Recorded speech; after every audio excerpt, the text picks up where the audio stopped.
The poor cleaning lady answered a call in Arabic, right in front of a millionaire. Hours later, she was called in, and the offer she received changed her life forever. Before we begin the story, leave a comment and tell us, from which city are you watching? Enjoy the story, everyone. Emily Parker was wiping down the mahogany table with a damp cloth, humming quietly along to a tune playing in her headphones. The mansion was empty, or at least she thought it was, as it usually was on Tuesdays when her boss was away on business trips. The landline on the executive desk rang insistently, breaking Emily's focus. She stopped, looked around, and sighed. Normally it wasn't her job to answer the phone, but the ringing was starting to bother her. What now? If I don't answer, it could be something important, she thought, biting her lower lip.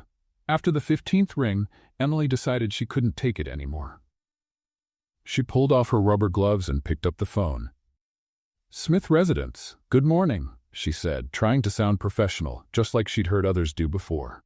A strong male voice responded on the other end. Hello, I'd like to speak with Mr. Dylan Smith, the man said, in Arabic. Emily's heart started to race. He was speaking Arabic. Without thinking twice, she replied in the same language, Mr. Dylan is not available at the moment. May I help you? The man on the other end sounded surprised. You speak Arabic perfectly. Yes, I'm Ahmed Al-Rashid from Dubai. I have an important business proposal for Mr. Dylan. At that moment, without Emily realizing, Dylan Smith had returned home earlier than usual. He stopped in the hallway as he heard a woman's voice coming from his office. He walked quietly toward the door and froze. His cleaning lady was speaking Arabic, and not just a few basic words. She was speaking fluently, with perfect accent and expressions that even he, a university-trained speaker, didn't recognize. Dylan stood behind Emily, completely fascinated. The woman who had been cleaning his house for months, always responding with short answers and keeping her eyes down, was now showing an incredible language skill. Emily kept talking, unaware her boss was behind her. Mr. Ahmed, I'll make sure Mr. Dylan gets your message. When would you like him to return your call? Today, if possible. It's urgent. It's about a $50 million project. Emily's eyes widened, and Dylan's did too. 50 million? His mind raced. Ahmed Al-Rashid. That name sounded familiar. Yes, the Arab investor he had been trying to make a deal with for weeks. Emily quickly wrote down the investor's number on a piece of paper she found on the desk. Understood, Mr. Ahmed. I'll make sure Mr. Dylan gets your message as soon as he's back. Dylan watched Emily closely. Her gestures were graceful, even in her simple uniform. Her Arabic had a natural flow. It wasn't just learned, it was mastered. After a few polite minutes chatting about the weather in Miami compared to Dubai, Emily finally hung up the phone. She turned the chair to stand up and, "Oh," she gasped, startled to see Dylan standing behind her. She nearly dropped the phone and stood up quickly, accidentally knocking the note to the floor. Her face turned bright red. Mr. Dylan, I didn't know you were home, Emily stammered, bending to pick up the paper. Dylan stood still, looking at her with an unreadable expression. His eyes scanned her from head to toe as if seeing her for the first time. Emily, you speak Arabic? The question slipped out before he could stop himself. I only answered because the phone kept ringing. I'm sorry if I did something wrong, but I thought it might be important. Emily spoke quickly, trying to explain. No, Dylan said, raising his hand. The question is, how long have you spoken Arabic so well? Emily lowered her eyes, her hands trembling slightly. It's just the basics, sir. Dylan frowned. Basics? What he just heard was far from basic. She had spoken about business with ease, used technical terms, and even made polite little jokes about the weather, something that required deep cultural understanding. Who was calling? He asked, testing her. A man named Ahmed Al-Rashid from Dubai. He said he had an urgent proposal about a $50 million project. Each word from Emily only added to Dylan's surprise. She had understood and remembered all the important details from the call. And most impressive of all, she didn't seem to be lying about only knowing the basics. Is he going to call back? Dylan asked, picking up the note from the floor. Yes, sir. I told him you would return the call as soon as you arrived. Dylan looked at the clock. It was almost noon. He had canceled his morning meeting at the last minute and arrived earlier than usual. If he hadn't done that, he would have missed the call and never discovered this. hidden talent of Emily's. Emily, how long have you worked here? 8 months, sir. And at no point did you mention that you speak Arabic. Emily lowered her eyes again. I didn't think it was relevant to my job here, sir. Dylan was quiet for a moment. How had he been so blind? For 8 months, Emily had cleaned his house, made his snacks when he worked late, and he had never really spoken to her. To him, she was just the cleaning lady. But now, can you tell me exactly what Mr. Ahmed said? Emily looked up, surprised by the question. He said he has an urgent investment proposal for a new hotel complex in Dubai. He mentioned partnerships with European construction companies and said the project might expand to other Arab countries. He also said he was impressed with your business vision and wanted to discuss the details in person. Dylan was speechless. Emily had understood and remembered much more than he expected from a foreign language business call. Emily, we need to talk. Emily's heart skipped a beat. Was she in trouble? Was she going to be fired for daring to answer her boss's phone? Yes, sir, she replied in a quiet voice, bracing herself for the worst. Dylan looked at her again, now noticing details he never had before. Her intelligent eyes, her confident posture, even when nervous, and above all, the language skill he had just witnessed. But first, I need to return that important call you saved. Emily simply nodded, still unsure of what would happen next. She had only tried to help, but now she felt like she might have crossed a line she shouldn't have. What Emily didn't know was that the call in Arabic would change her life forever. Emily stood near the office door, unsure whether she should leave or stay. Dylan had asked her to wait while he returned the important call she had answered. Her hands were still slightly shaking, and she couldn't stop wondering if she had made a serious mistake. Dylan sat in his executive chair and picked up the phone with purpose. He dialed the number Emily had written down and waited. Within seconds, a familiar voice answered in Arabic. Hello, this is Ahmed Al-Rashid. Dylan took a deep breath and answered in Arabic as well. Mr. Ahmed, this is Dylan Smith.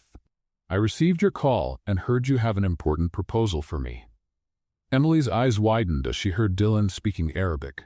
He spoke well, but she noticed a few hesitations and pronunciation errors. Understandable for someone who had learned the language in school.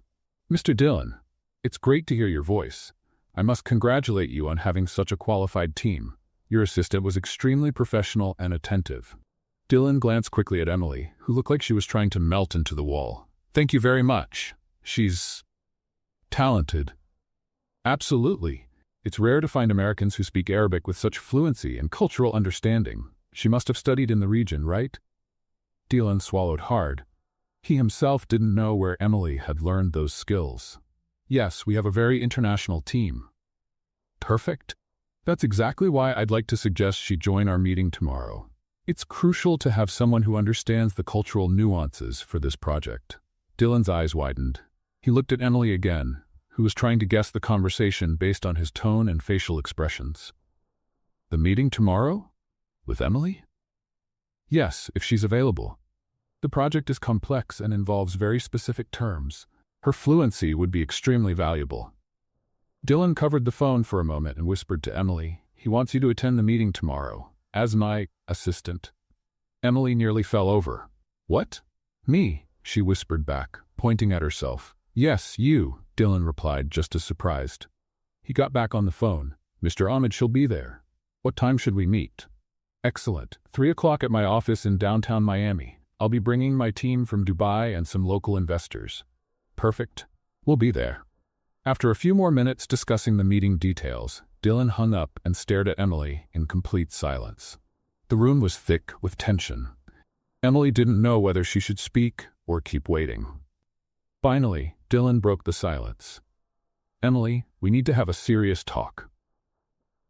I know I answered the phone without permission, sir, but it kept ringing for so long, and I thought, this isn't about you picking up the phone, Dylan interrupted, standing up from his chair. He started pacing the office, running a hand through his blonde hair, clearly deep in thought. Emily, you just saved one of the biggest deals of my career. Ahmed had been avoiding me for weeks because I couldn't communicate well in Arabic. Today, not only did he return my call, but he also offered me an even bigger project. Emily blinked, confused. I'm sorry, sir, I don't understand. Mr. Ahmed said your assistant was exceptional. He assumed you're my executive assistant and was so impressed he insisted you be at the meeting tomorrow. But sir, I'm just the cleaning lady. Dylan stopped and looked straight at Emily. That's what I don't get. How did you learn Arabic so well? And don't tell me it's just the basics. What I heard was native fluency. Emily swallowed hard. That was a question she'd been avoiding for a long time. I studied it in college. What college? University of Miami. What did you study? Emily hesitated. The truth always felt like a lie in this kind of environment. Linguistics. I graduated in applied linguistics with a focus on Middle Eastern languages. Dylan froze. You have a degree in linguistics? Then why are you working as a cleaner? Because no one hires me for anything else, sir, Emily said, her voice carrying clear pain. What do you mean no one hires you? Emily fought back the tears that were starting to well up. I've been to dozens of interviews. Everyone's impressed on paper, but when they see me in person, there's always someone more suitable for the company profile. Dylan frowned, trying to understand. More suitable? I don't get it. I'm a woman, Latina, and apparently I don't have the right look for international business, Emily said bitterly.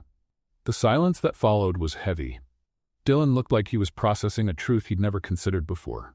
Emily, how many languages do you speak? She sighed. 5 fluently. English, Spanish, Arabic, French, and Portuguese. Plus some basic Mandarin and German. Dylan's jaw dropped. 5 languages? Fluently? 6, actually. I forgot English. And you're cleaning houses? I have bills to pay, sir. Dylan sat back down, looking at Emily like he was seeing a complicated puzzle for the first time. Emily, I have a proposal for you. You're going to fire me? She asked, bracing herself. Fire you? No. I want you to come with me to the meeting tomorrow. As your cleaner?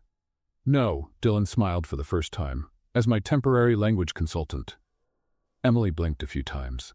I don't understand. I need this meeting. It's a $50 million contract. You just proved you have exactly the skills I need. Come with me, help me close this deal, and I promise it'll change your life. Mr. Dylan, I don't have the right clothes for a meeting like that. Leave the clothes to me, Dylan said firmly. Emily, I underestimated you for 8 months. Will you help me tomorrow? Emily looked at her hands, still rough from cleaning, then back at Dylan. For the first time in years, someone was offering a real chance to use her abilities. I'll do it, sir. Great. Dylan stood up excited. And Emily? Yes, sir? Call me Dylan. Emily smiled shyly. All right, Dylan. In that moment, neither Emily nor Dylan could have imagined that this simple business meeting was just the beginning of a transformation that would change both of their lives forever. The next day, Emily woke up 2 hours earlier than usual. Her stomach was in knots from nerves, and she changed clothes at least 5 times before settling on a simple black dress she'd bought on clearance years ago for job interviews. At 11 a.m., her phone rang. Emily? It's Dylan. I'm sending a driver to pick you up. We're going shopping before the meeting. But Dylan, I don't have money to. It's on me. I need you to feel confident today. I'll see you in an hour. 40 minutes later, a luxury Uber pulled up in front of Emily's small apartment.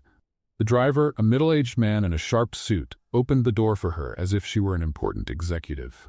At the mall, Dylan was waiting for her in front of an upscale boutique. He was wearing designer jeans and a white shirt, looking more casual than usual, but still carrying a sense of sophistication. Good morning, Emily. Did you sleep well? To be honest, I barely slept, she admitted. Dylan laughed. Me neither. This meeting is important to me. Shall we?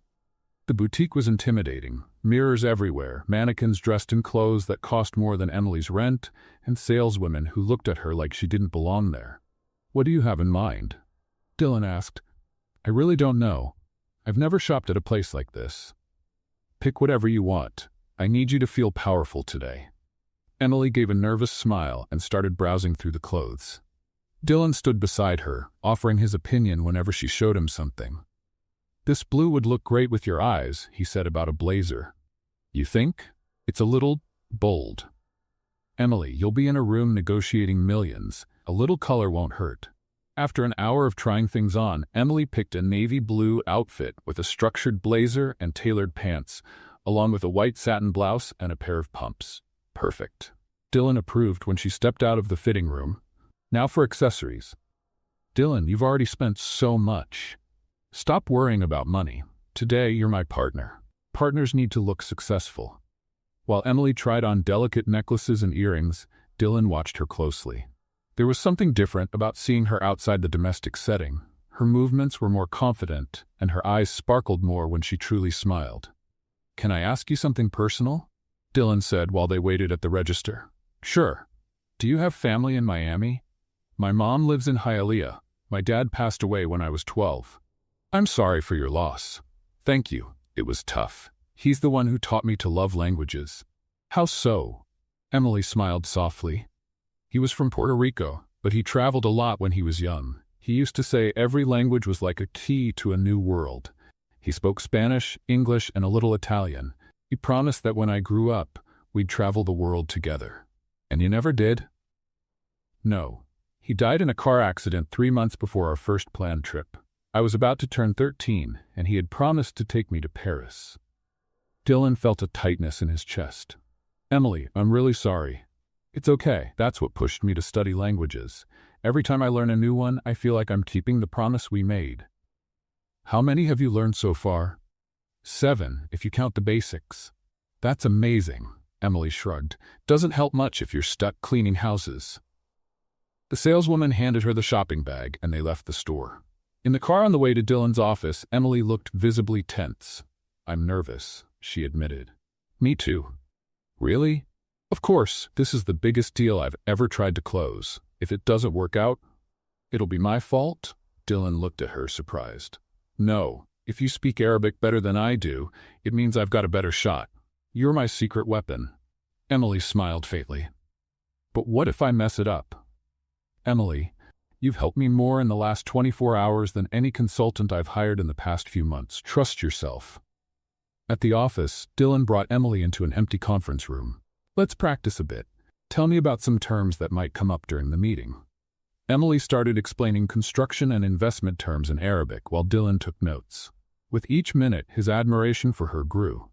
"How do you remember all this?" "I studied a lot, and when you love something, it's easier." "You love languages that much?" "I love what they represent. Every language has a personality, a culture, a way of seeing the world." Dylan stopped writing and looked at her. "Have you ever thought about teaching or working in embassies?" "I've tried everything, Dylan. No one gives me a real chance." "Well, I'm giving you one." Emily met his eyes. "Why? Why do you want to help me so much?" Dylan hesitated. It was a question he had been asking himself too. "Because I treated you unfairly. For 8 months, I acted like you were invisible. I never asked your full name, never had a real conversation with you. And I realized I've been missing out on conversations with one of the most fascinating people I've ever met." Emily felt her cheeks flush. "You don't have to feel guilty. I never really tried to talk either."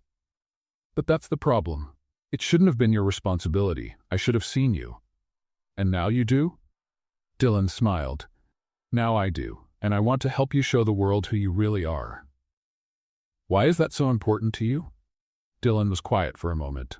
"Because I know what it's like to be underestimated. When I started my company, everyone thought I'd go bankrupt in 6 months.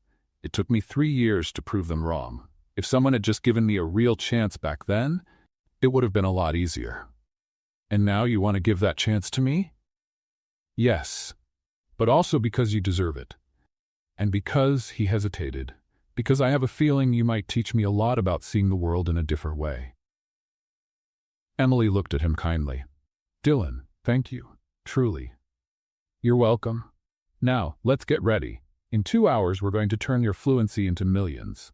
As they went over technical terms and negotiation strategies, Dylan couldn't help but notice how Emily changed when she talked about languages. Her eyes lit up, her hands moved expressively, and all her shyness seemed to vanish. "You seem different when you talk about this," he said. "What do you mean?" "More confident, like you're someone else." "That's because I'm really myself when I'm doing what I love." "And when you clean," Emily gave a bitter laugh, "when I clean, I pretend to be someone who accepts that her dreams are just dreams. And now I'm scared to believe they might not be just dreams after all." Dylan reached out his hand to her. "So, shall we turn those dreams into reality?" Emily took his hand. Let's play a little joke on anyone who only reads the comments. Type pizza in the comments. Only those who read this far will get it. Now let's get back to the story. Ahmed al-Rashid's office was at the top of a high-rise building in downtown Miami with a panoramic view of the ocean.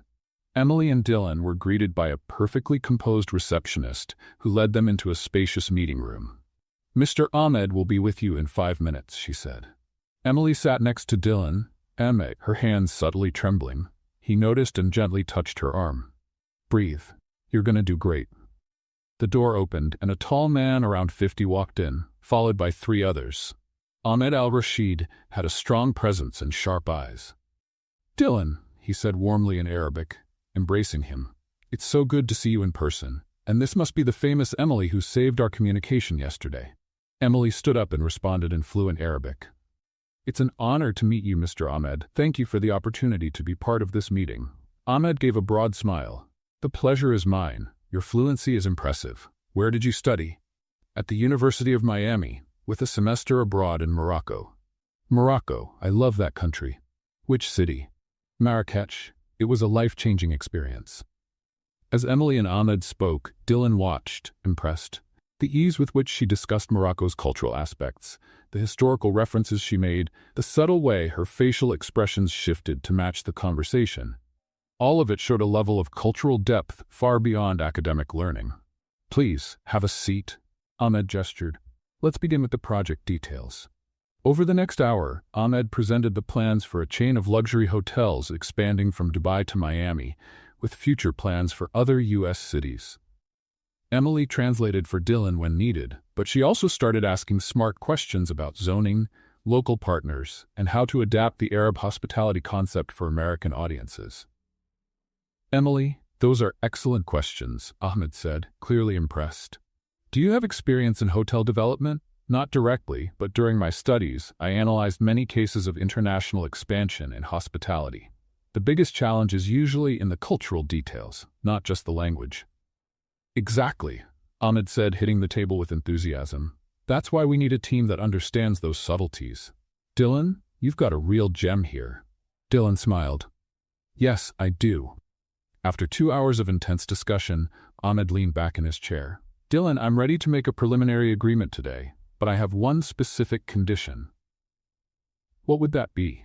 "I want Emily to be our cultural consultant throughout the planning phase. She'll need to come to Dubai with us next month to see our operation and then lead the adaptation of our concept for the U.S. market." Emily nearly fell out of her chair. Dylan looked at her, trying to hide his own surprise. "Ahmed, I'll need to discuss this with Emily. It's a big change." "Of course. Emily, what do you think?" All eyes in the room turned to her. Emily took a deep breath. "Mr. Ahmed, I'm honored by your offer. May I ask about the terms and length of the project?" Ahmed smiled. "You see, Dylan? Total professionalism. Emily, we're talking about a 6-month contract with the possibility of an extension. The salary would be equivalent to that of a senior international consultant plus all travel expenses." Dylan noticed Emily swallow hard when she heard senior international consultant. I need a moment to think if you don't mind." "Of course, let's take a 15-minute break." Once they were alone in the room, Dylan turned to Emily right away. "This is amazing. This is exactly the chance you've been waiting for." "Dylan, I can't accept it." "Why not?" Because I still work for you. As a cleaning lady." Dylan paused for a moment and then said, "Emily, I need to tell you something. When I got home yesterday, I was coming back early because I had decided to give the whole house staff 2 weeks off. I was thinking of upgrading the cleaning systems at home." "You were going to fire me?" "Not fire, just give you all a break. But now," he laughed, "now I see the universe had other plans." Emily looked at him, torn. "This opportunity is amazing, but I feel like I'm betraying you somehow." Dylan took her hands. "Emily, you don't owe me anything. I'm the one who owes you. For 8 months, I wasted your talent. Now I have the chance to help you reach your dreams. Please, say yes." "And what about you?" "The meeting? I won't be able to help with the contract." "You already helped me." Ahmed is impressed, and I've learned more in these past 2 hours than in the last few months of trying. I'll manage. Emily felt tears in her eyes. "Dylan, I don't know how to thank you." "Easy. Accept the offer, go to Dubai, take on the world, and then send me a postcard. That's all? Dylan smiled, though something else showed in his eyes. For now, that's what matters. Are you ready to say yes? When they returned to the meeting, Emily formally accepted Ahmed's offer. The rest of the afternoon passed in a blur of draft contracts, schedule talks, and exchanging information. In the end, Ahmed said his goodbyes with warm hugs. Dylan, it's been a pleasure doing business with you. Emily, I look forward to having you on the team. See you in 3 weeks in Dubai. As they left the building, the sun was setting over Miami. Emily and Dylan walked in silence to the car. Did that really just happen? Emily asked. It did. I'm going to Dubai? You're going to Dubai. Emily stopped walking and turned to Dylan. I don't know what to say. I feel like my whole life changed in 24 hours. How do you feel? Scared, excited, grateful? I still can't believe someone actually saw me for who I am. Dylan looked at her closely. Emily, I see you, truly. For a moment, something passed between them. Emily felt her heart race, and Dylan seemed like he was about to say more. But then he stepped back. Want to celebrate? I know a place that makes the best mojito in Miami. Okay, Emily agreed, trying to ignore the sting of disappointment. At the bar, over drinks and small plates, they talked about Emily's travel plans, but also about other things, music, movies, and dreams they had both kept hidden. Can I admit something? Emily said, slightly tipsy from the mojito. Of course. I had a crush on you for months. Dylan froze with his glass halfway up. Really? Yes, she laughed, a little embarrassed.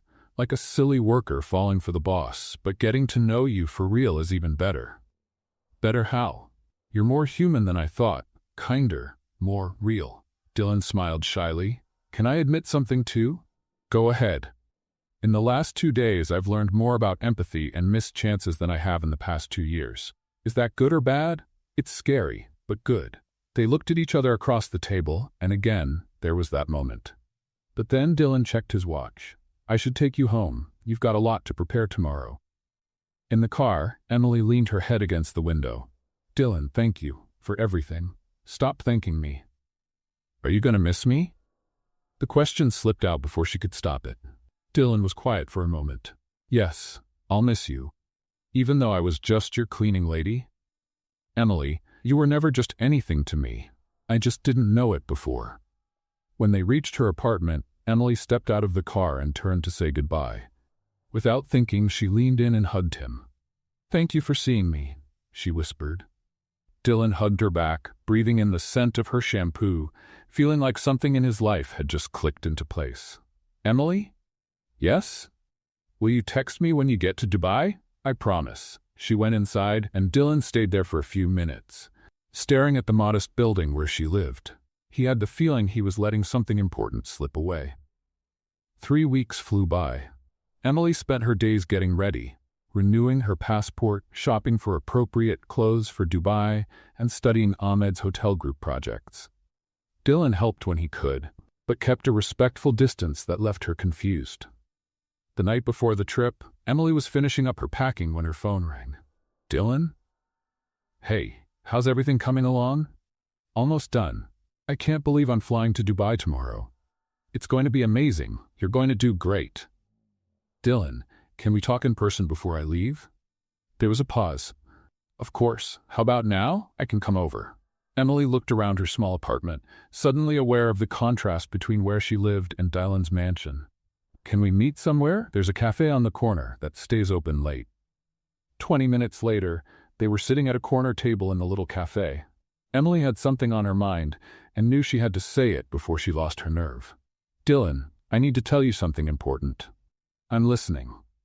I feel like there's something left unsaid between us, and if I don't say it now, I'll regret it. Dylan looked at her closely. Emily. No. Let me go first. These past few days, every time we get close to having a real moment, one of us pulls away. I don't want to go to Dubai with all these things left hanging. What do you mean?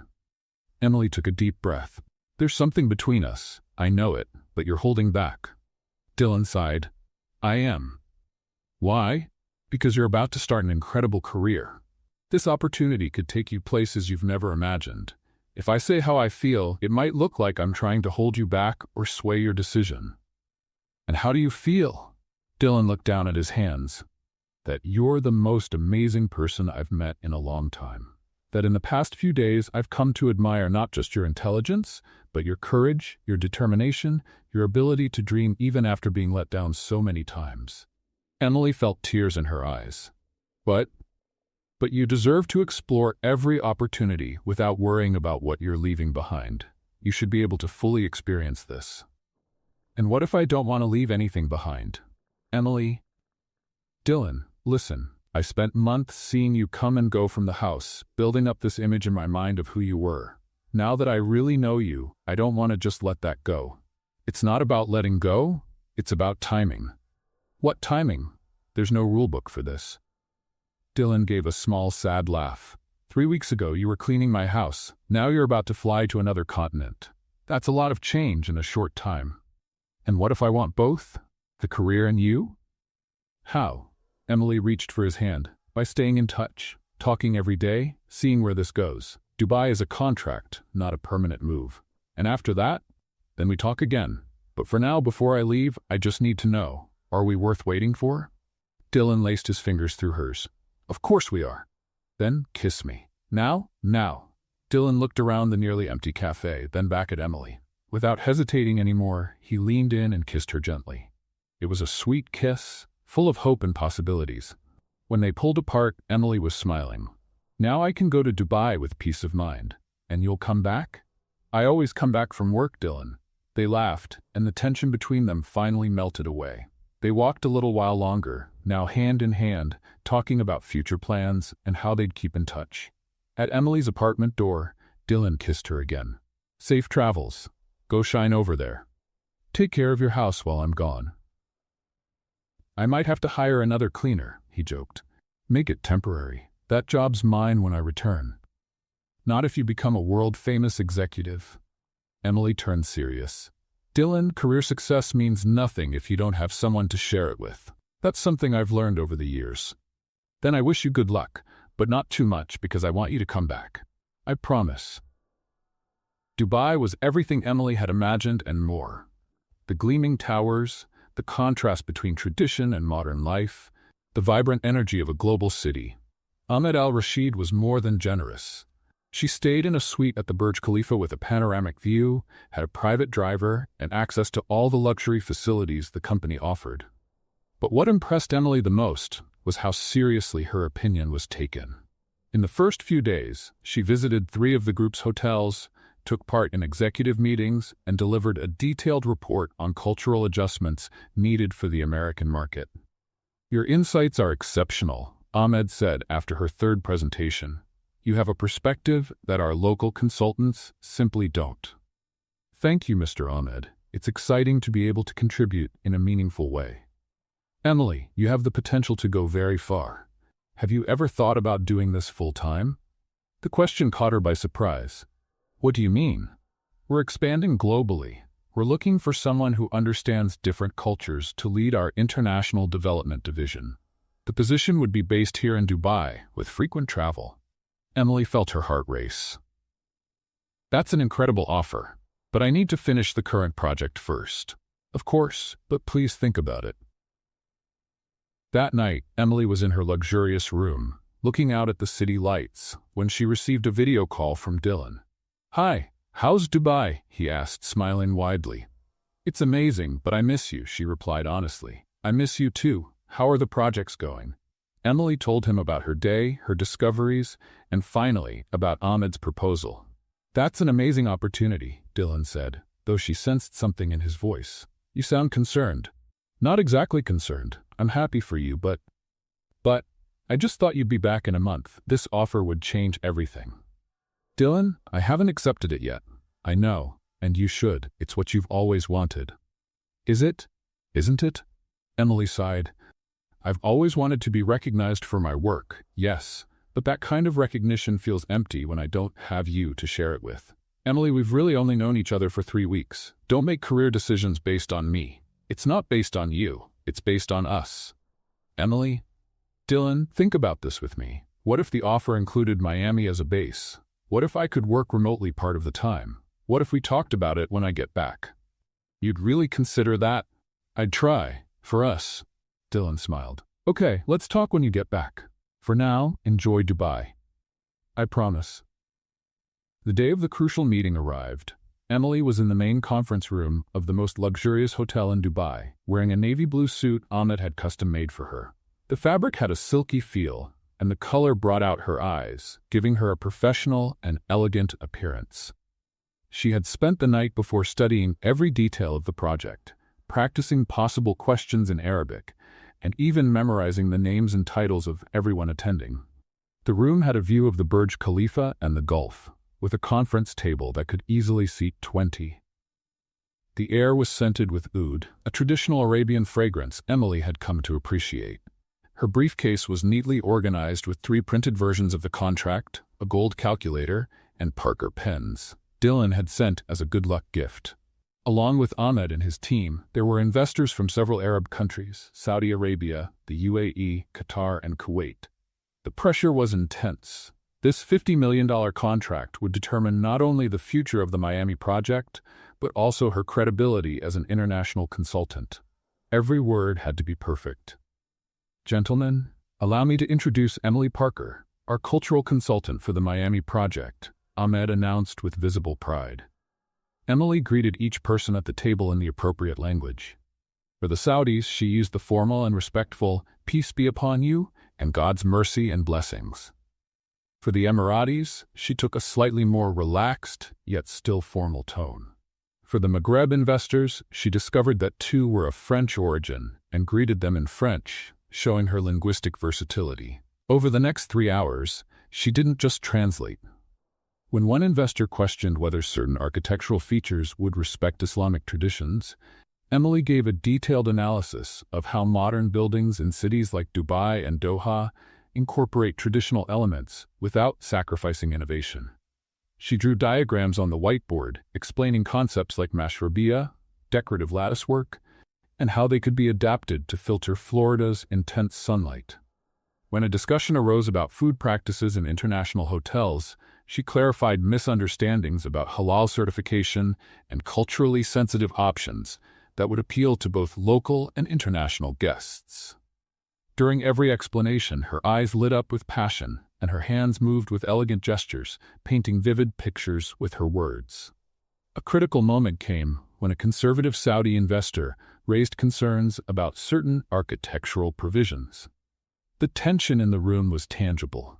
Ahmed looked nervously at Emily, who took a deep breath and stood up. Sheikh Abdullah, I completely understand your concerns. Allow me to suggest a solution that honors both our sacred traditions and meets international hospitality standards. She spent the next 20 minutes presenting changes that included separate prayer areas oriented precisely toward Mecca, family rooms designed for privacy, and public spaces that respected modesty guidelines while still maintaining a cosmopolitan elegance. She even suggested bringing in religious consultants to make sure every detail followed appropriate Islamic interpretations. This is perfect, the Saudi investor said, his serious expression softening. Finally, someone who understands that modernity doesn't have to mean abandoning values. Other investors nodded, and a few female executives, rare in that setting, smiled in approval. The atmosphere in the room shifted completely. Emily had handled a culturally sensitive situation with real skill. By the end of the 3-hour meeting, all the documents were signed. Ahmed gave Emily a warm hug and whispered in Portuguese, "You saved this deal. You're a true cultural diplomat." "It was a team effort," she replied modestly. "Everyone played a part in making this happen." "Emily, I need you on our team full-time. I'm ready to triple our previous offer." Emily's eyes widened. Triple? That would mean a life-changing salary. But she had to think about Dylan, about Miami, about the life they were starting to build together. "Mr. Ahmed, I'm truly honored. May I have a few days to think it over? It's a decision that will affect many parts of my life." "Of course, Emily. It's an important decision. Take all the time you need." After the meeting, Emily went back to her hotel room. She called Dylan right away, her hands still shaking from the adrenaline. "Dylan? We closed the deal." "That's fantastic. Emily, I'm so proud of you. Tell me everything."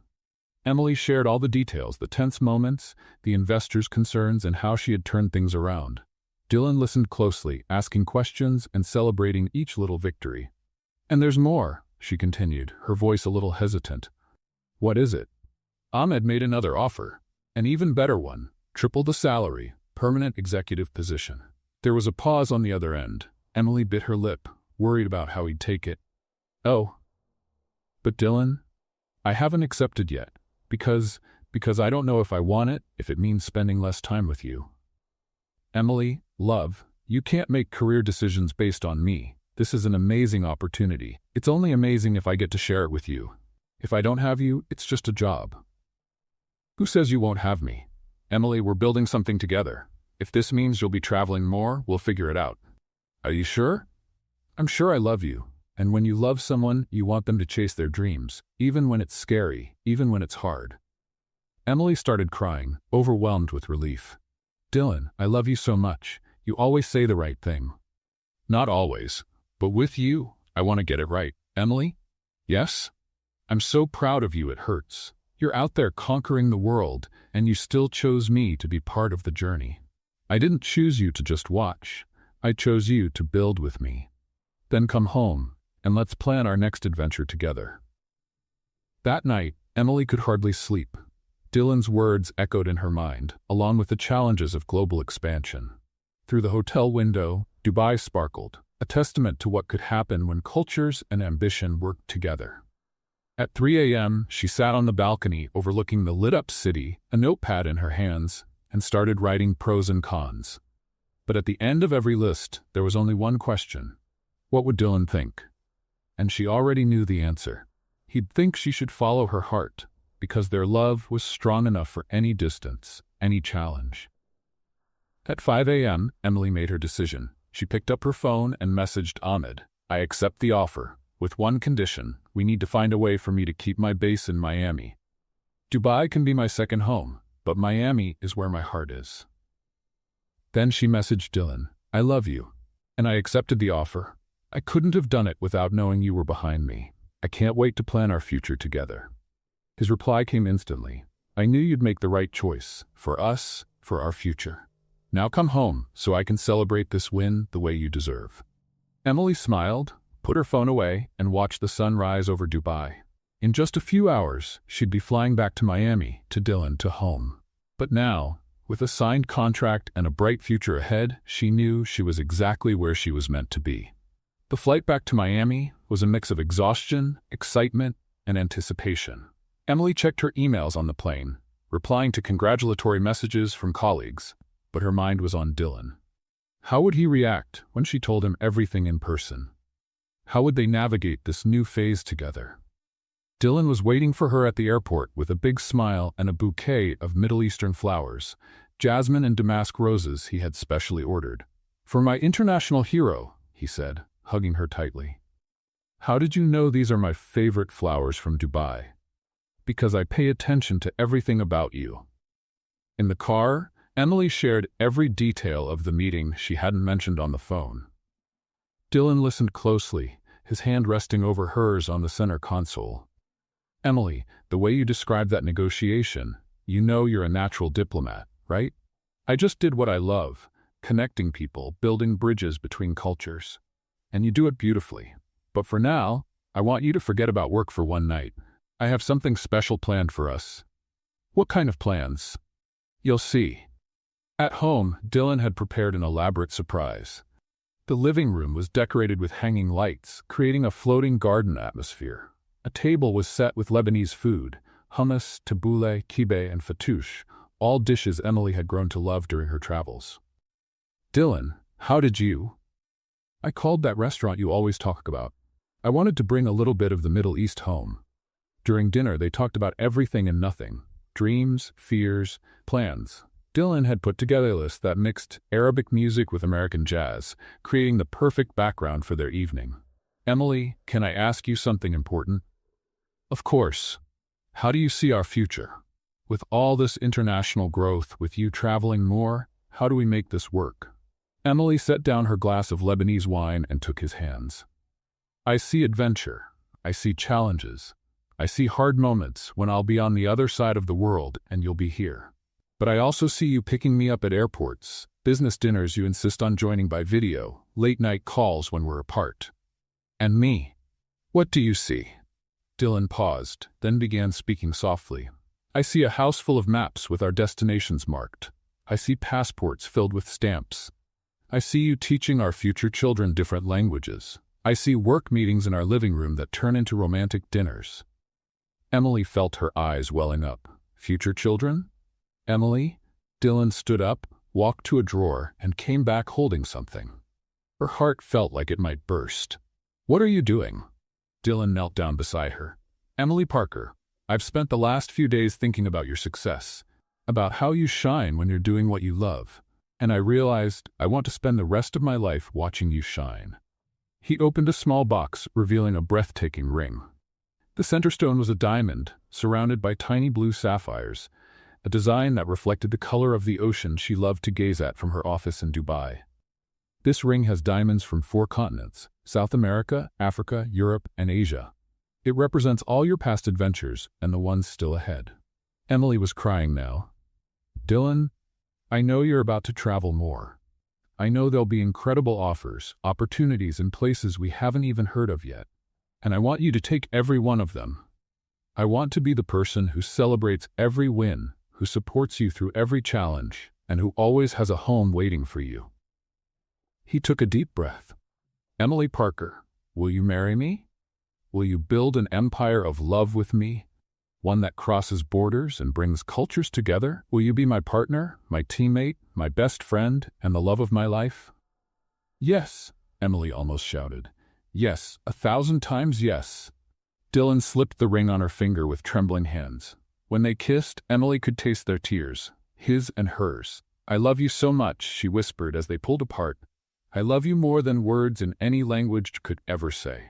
The rest of the night was a blur of plans, laughter, and more happy tears.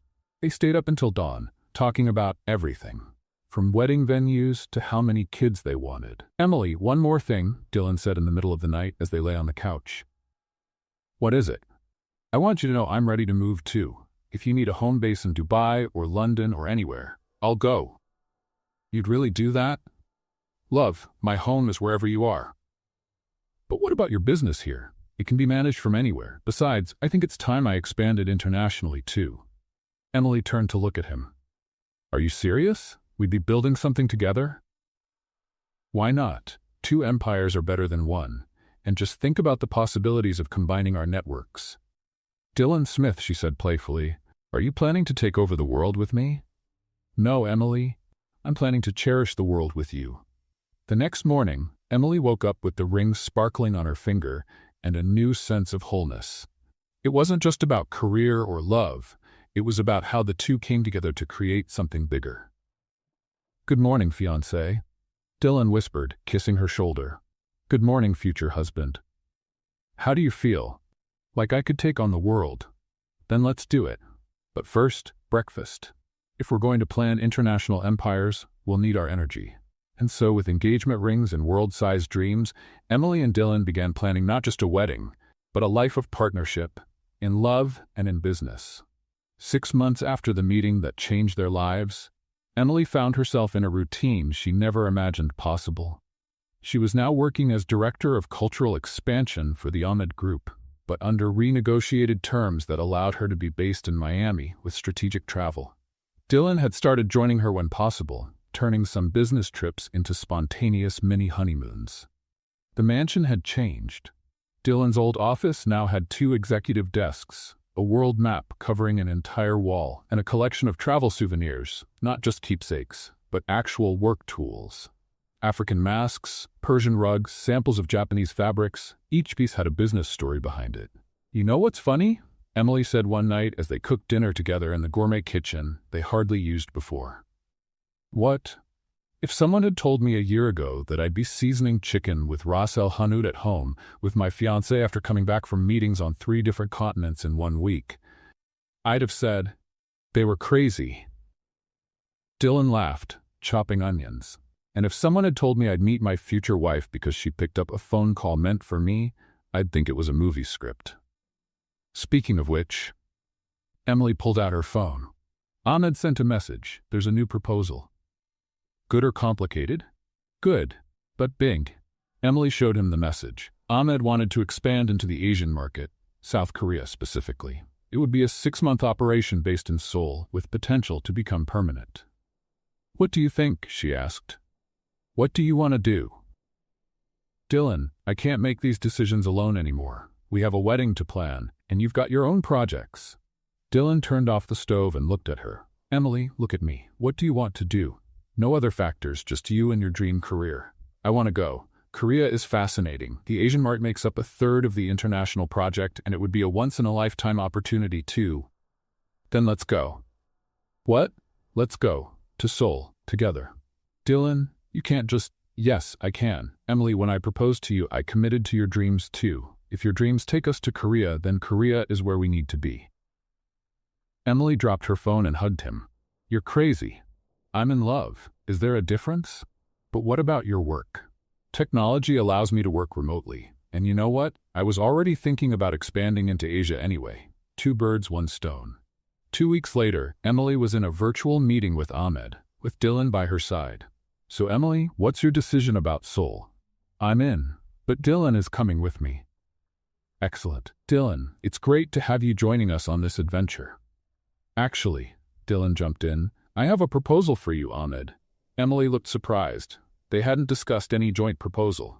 I'm listening, Ahmed said, intrigued. How about a full business partnership?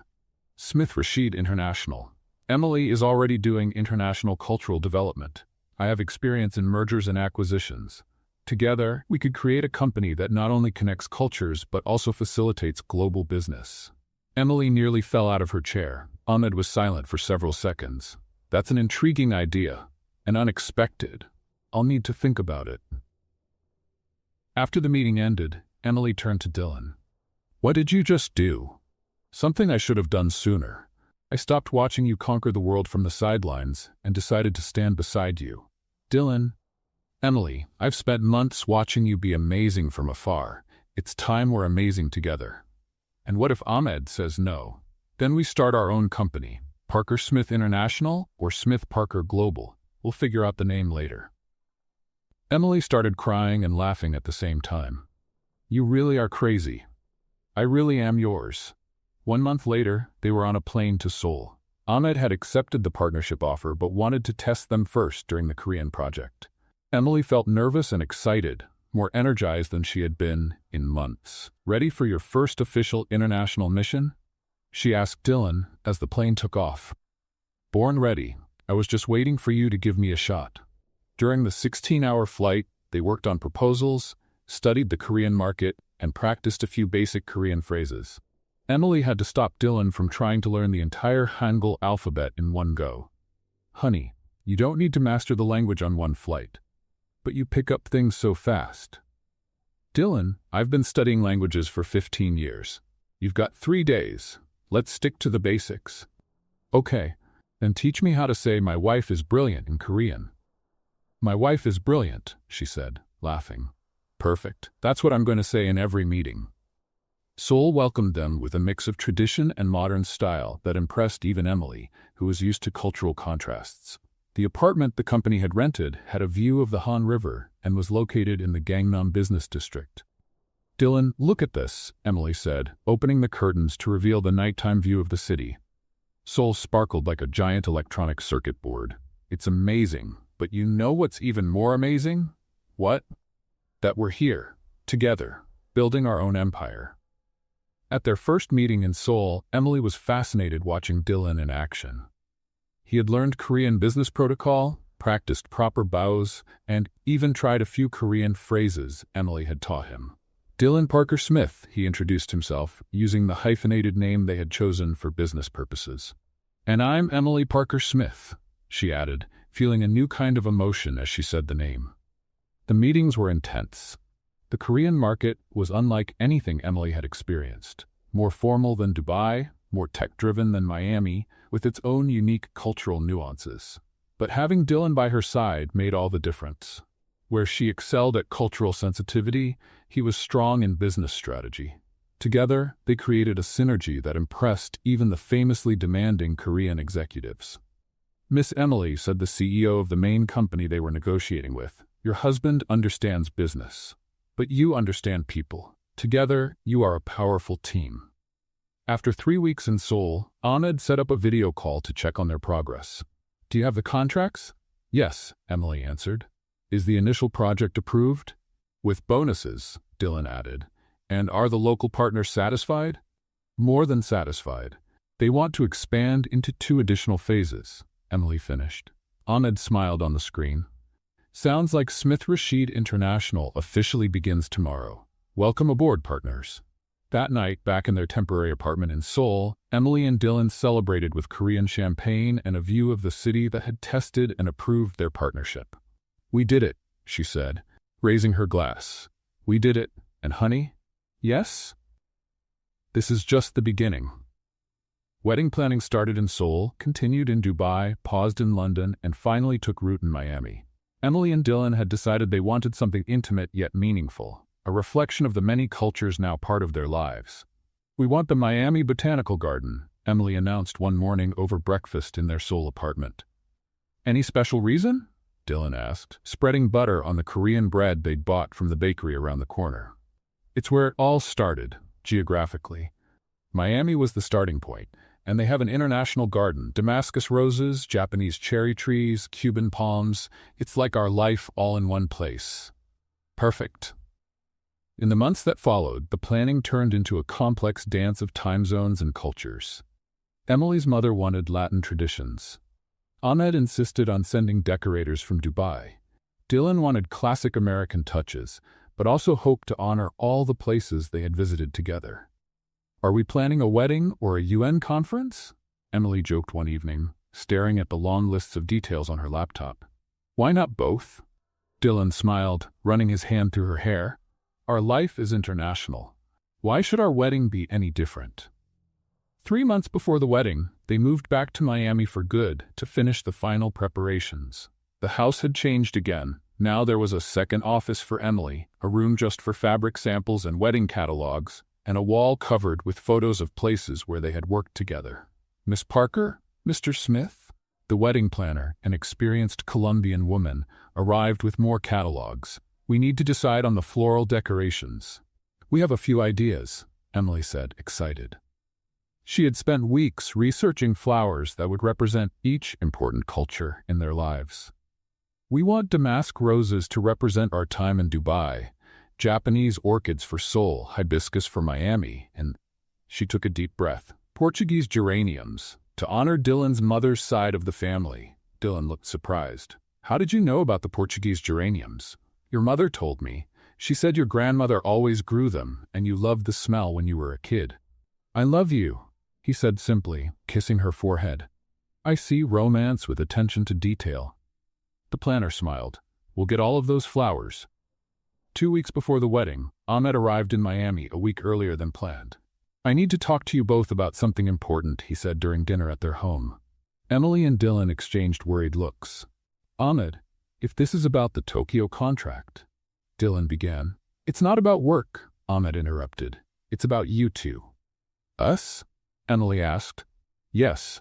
I've been watching you over the last few months. The way you work together, the way you respect each other, how you combine your unique talents to create something greater than the sum of its parts.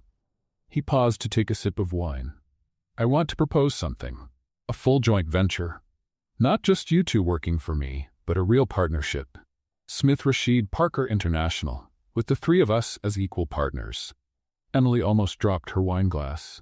Ahmed, It's well-deserved, Dylan said, but there was a note of caution in his voice. But why now? Why not after the wedding? Because I want you to go into your marriage knowing you have a solid future both personally and professionally. And because, Ahmed hesitated, because I see you as family. This offer isn't just business. It's recognition. Emily started to cry. Ahmed, don't answer now. Think about it. But know this, no matter your decision, you'll always have a partner in me.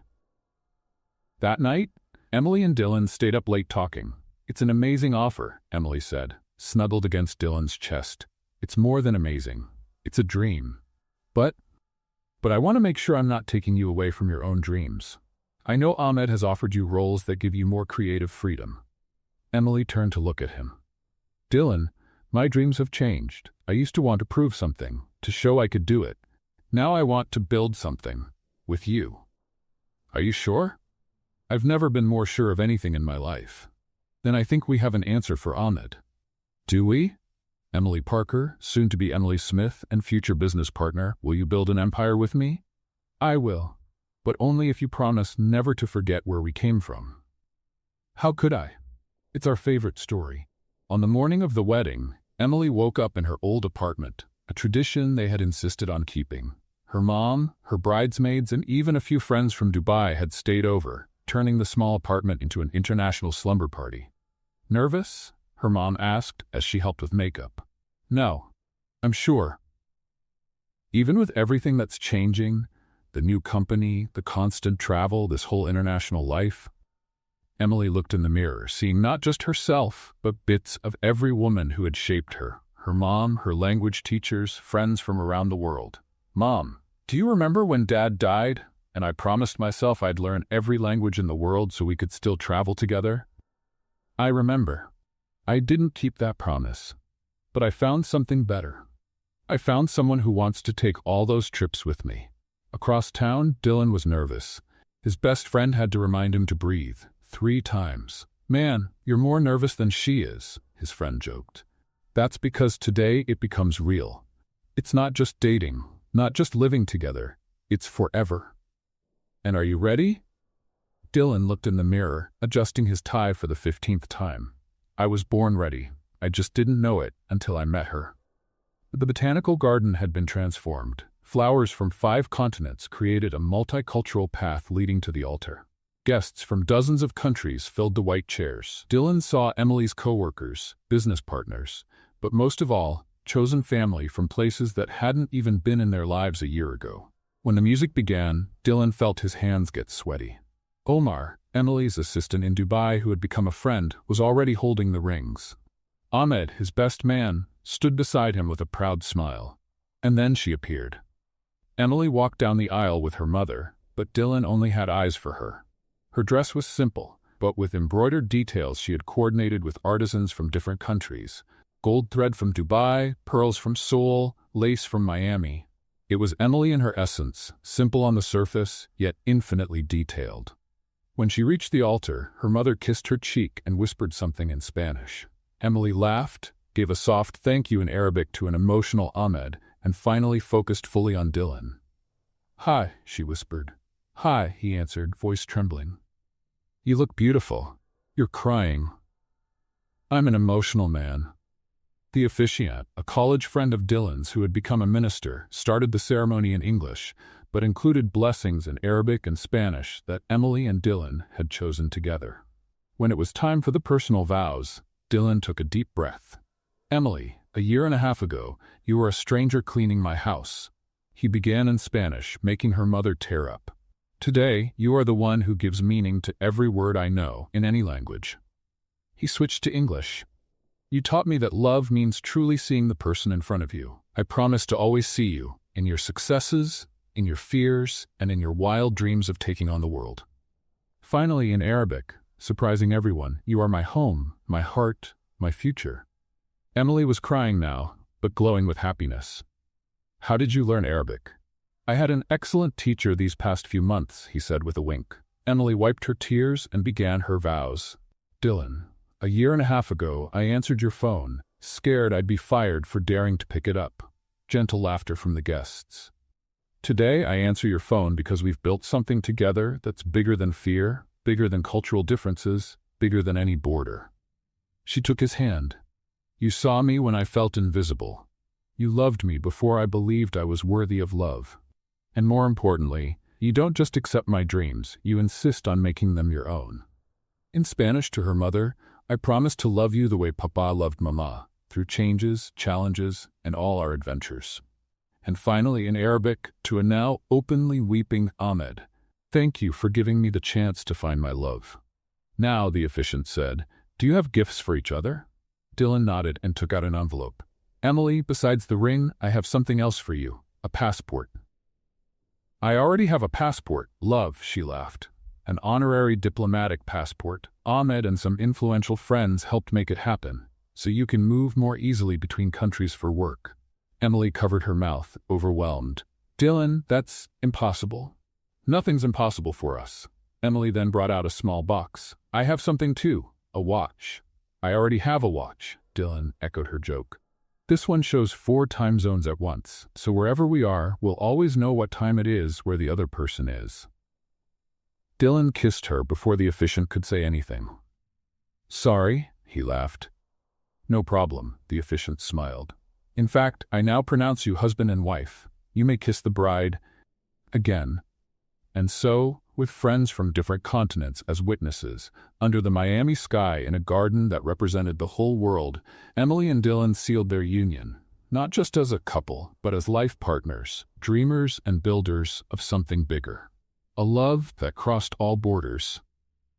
2 months after the wedding, Emily and Dylan were on their delayed honeymoon in Bali, a destination that matched their philosophy. Why choose just one place when you can explore many?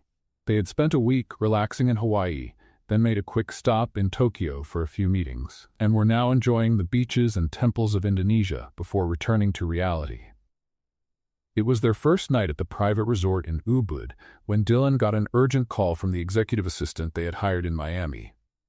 Hey, sorry to interrupt, but this is urgent, James's voice came through the phone.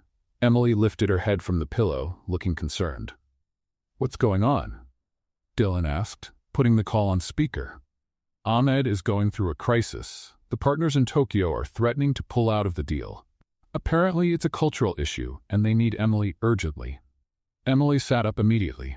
What kind of cultural issue? Something about misinterpreting certain clauses. The Japanese side think was intentional, but Ahmed believes it was just a bad translation. It's a complete mess. Dylan looked at Emily, seeing the same conflict in her eyes that he was feeling himself. When do they need us? She asked. Yesterday. The meeting is tomorrow at 2 p.m. Tokyo time. Emily was already standing up. Is there a flight from Bali to Tokyo? Emily, sweetheart, it's our honeymoon, Dylan said, holding her hand. Dylan, if we don't fix this, we lose the entire Asian project. James, can you give us 5 minutes? Dylan asked. Of course. Dylan hung up and turned to Emily. What do you want to do? What I need to do? Go to Tokyo. And the honeymoon? Emily sat beside him on the bed. Love, how many couples get to have a honeymoon that could save a corporate empire? Are you serious? You want to turn our honeymoon into a business trip? I don't want to, but I need to. This is our company now, Dylan. Our reputation. Dylan stayed quiet for a moment, then laughed. You know what? You're right. I am? We're building something different, aren't we? So why should our honeymoon be traditional? Emily kissed him. Thank you for understanding. On one condition. Well, what's that? The most romantic hotel in Tokyo, and 3 extra days of a real honeymoon after everything's resolved. I promise. 12 hours later, they were in Tokyo, exhausted but focused. The hotel Dylan had picked was the Ritz-Carlton, with a view of Mount Fuji, a touch of romance in the middle of corporate chaos. Mr. and Mrs. Smith, Ahmed greeted them in the hotel lobby with a hug. I can't believe you came. We're a team, Emily said simply. Tell us everything. Dylan said, pulling his tablet from his bag. The Japanese interpreted a clause about architectural flexibility as a lack of respect for local building standards. Our translator used a very casual phrase that, in formal Japanese business language, comes off as sloppy. Emily sighed.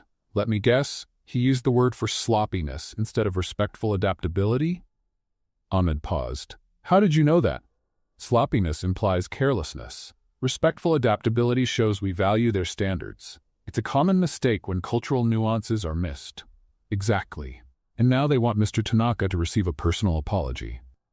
When's the meeting? Dylan asked. In 8 hours. Emily looked at Dylan. I need to prepare. Review all the contract clauses in Japanese. Create a presentation to rebuild trust. And I'll reach out to some local partners. See if we can find a respected cultural intermediary to vouch for our good faith, Dylan said, already picking up his phone. Are you too sure about this? Ahmed asked. It's your honeymoon. Emily and Dylan looked at each other and smiled. Ahmed, she said, this is our honeymoon, saving our company together, building something bigger than any one job, being real partners. Besides, Dylan added, Tokyo has its romantic charm. Didn't we already have a business meeting over dinner in Dubai on our honeymoon? Emily laughed. That was surreal and wonderful. Then let's make Tokyo work too. For the next 8 hours, Emily barely slept. She reviewed every line of the contract, prepared a detailed presentation about cultural respect and genuine intentions, and even practiced different levels of bowing that could express sincere apology without appearing submissive. Meanwhile, Dylan managed to contact 3 respected cultural intermediaries, including a corporate advisor who had experience with Japanese Middle Eastern mergers. Mr. Dylan is very skilled at networking, the advisor said over a quick coffee at 5 a.m. It's my superpower, Dylan smiled. My wife has the cultural superpower, and I have the people skills. At the meeting, Emily was flawless. She wore a conservative yet elegant navy blue suit, had researched the background of each Japanese executive, and began with a deep, but not overly dramatic bow. Mr. Tanaka, esteemed board members, she began in formal Japanese, I am deeply grateful for the opportunity to clarify the intentions behind our proposal. Over the next hour, she not only corrected the linguistic misunderstanding, but also presented examples of past projects where flexibility had been seen as a way to honor local architecture, not to dismiss it. She showed examples from Dubai where traditional elements were respectfully integrated into modern designs. Our vision, she said, switching to fluent English to include Ahmed in the conversation, is to create spaces that honor both the past and the future, that respect traditions while embracing innovation. Mr. Tanaka, who had been serious throughout the meeting, finally nodded. Miss Parker-Smith, your understanding of our culture restores our confidence. And Mr. Smith, he turned to Dylan, I appreciate your efforts in bringing respected mediators. Together, you show a level of commitment we haven't seen in a long time. Ahmed nearly fell out of his chair with relief. The agreement was finalized, with expanded clauses to in full cultural understanding. There is a tradition in our company, Mr. Tanaka said at the end, when misunderstandings are resolved and partnerships are strengthened, we host a ceremonial dinner. Please honor us with your presence tonight as our guests. It would be our pleasure, Emily replied, using the most respectful tone she could.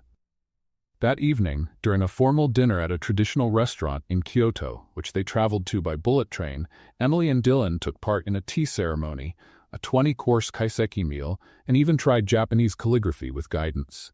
To true partners, Mr. Tanaka toasted with sake, who turned challenges into bridges.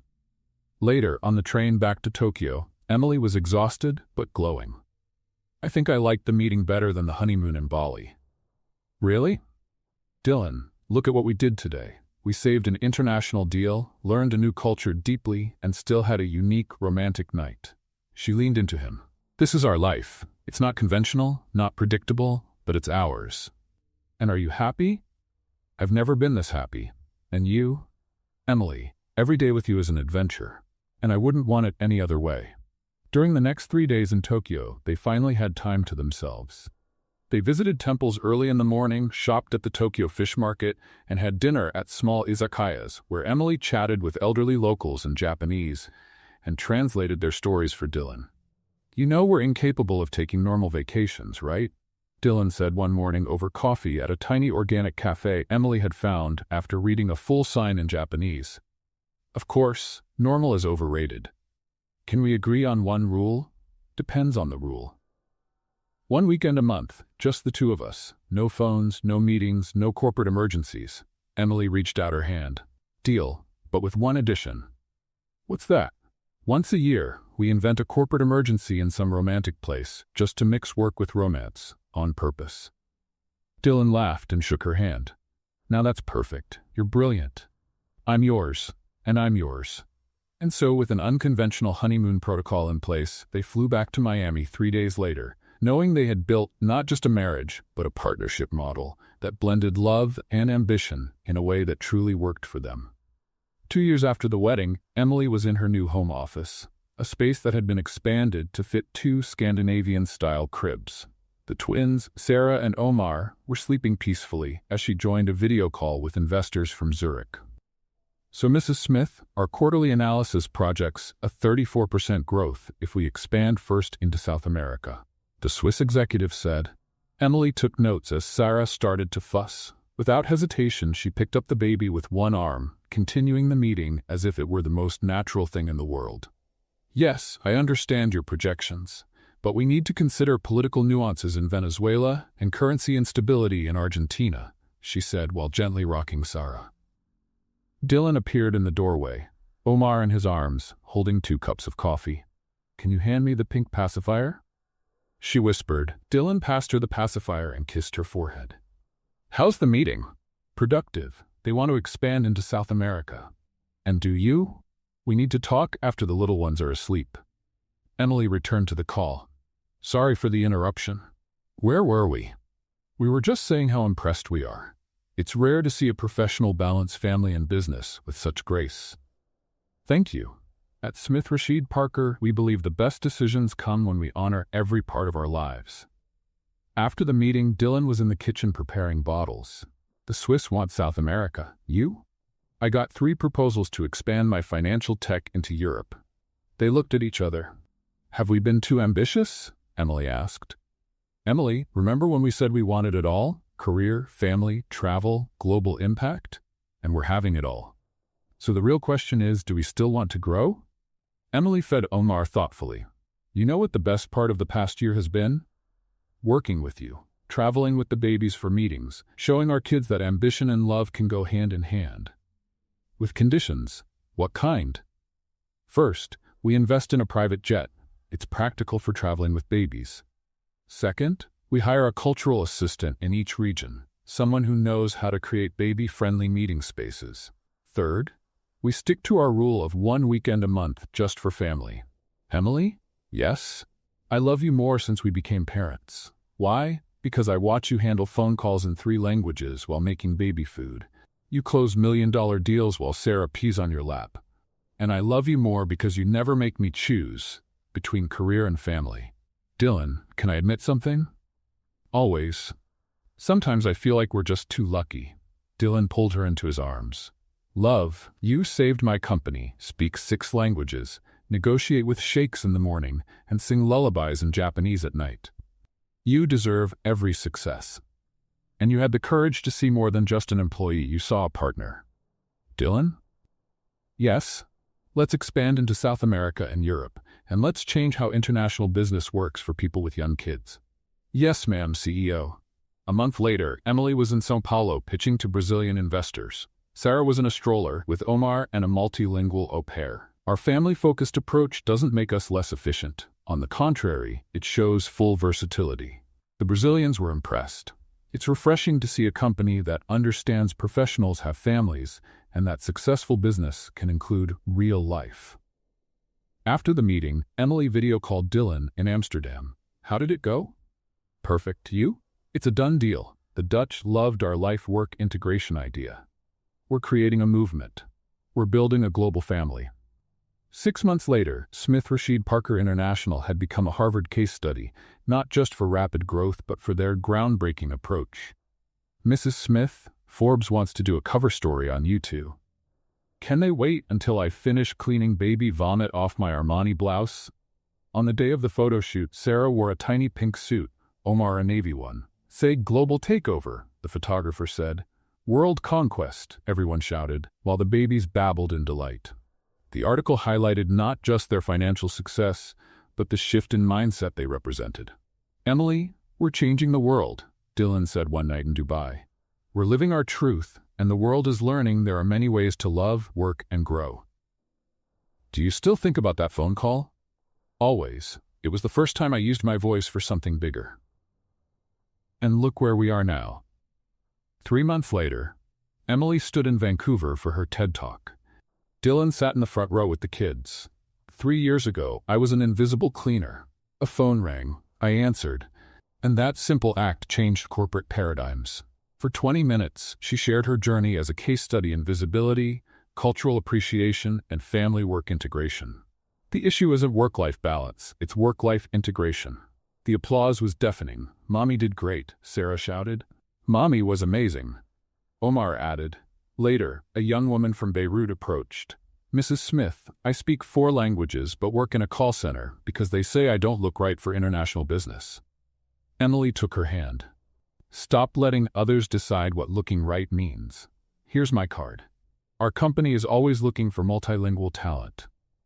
And if I can give you one piece of advice, answer every phone call. You never know which one will change your life. That night, while singing the babies to sleep, "Can we have a third?" Dylan asked. "Seriously?" I think we're getting pretty good at raising world changers who respect cultures. Dylan Smith, are you proposing we expand our family business? Sounds perfect to me. And so in Vancouver, with 2 sleeping babies and plans on the table, Emily and Dylan celebrated not the end of a journey, but the beginning of countless others. Some people go through life being seen, but never truly known, Emily whispered. And we've learned that true love sees potential before results, and real partnerships multiply dreams instead of dividing time. I love you, Dylan Smith. I love you, Emily Smith. And I love what we've built together. What did you think of Dylan and Emily's story? Leave your thoughts in the comments. Rate this story from 0 to 10. Subscribe to the channel and turn on notifications to follow all our stories. And don't forget to check out more touching stories right here on the screen.